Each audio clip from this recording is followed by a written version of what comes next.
Elon Musk করলেন ভারত সরকারের বিরুদ্ধে মামলা। কি এমন ঘটল যে বিশ্বের সবচেয়ে ধনী ব্যক্তির এক হাতে ব্যবসা আর অন্য হাতে আদালতের নোটিশ?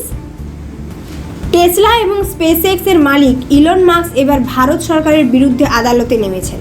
কিন্তু কেন? কি এমন ঘটল যে মাস্ক ভারত সরকারের বিরুদ্ধে মামলা করলেন? বেঙ্গালুরুর কর্ণাটক হাইকোর্টে এক্স কর্তৃপক্ষ, যেটি আগে টুইটার নামে পরিচিত ছিল, একটি বড় আইনি মামলার দায়ের করেছে।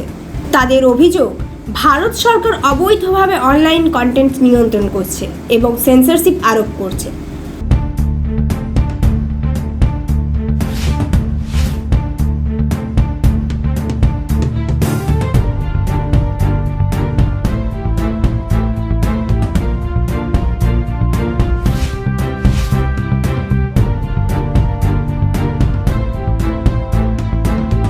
ইলন মাস্কের মতে, ভারত সরকারের নতুন ওয়েবসাইট সহযোগ অনলাইনে পোস্ট সরিয়ে ফেলার জন্য একটি সেন্সরশিপ টুল হিসেবে কাজ করছে।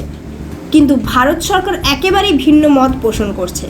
সরকার বলছে, সহযোগ হলো এমন একটি পোর্টাল যা সোশ্যাল মিডিয়া সংস্থাগুলিকে ক্ষতিকর কন্টেন্ট সম্পর্কে সতর্ক করে, কোনো সেন্সরশিপ নয়। তাহলে সত্যটা কি? এই ঘটনা এমন এক সময় ঘটছে যখন ইলন মাস্ক তার স্টারলিংক এবং টেসলা নিয়ে ভারতে প্রবেশের চেষ্টা করছে। তাহলে কি মাস্কের এই মামলার ব্যবসায়িক স্বার্থের জন্য, নাকি সত্যিই বাক স্বাধীনতার পক্ষে লড়াই?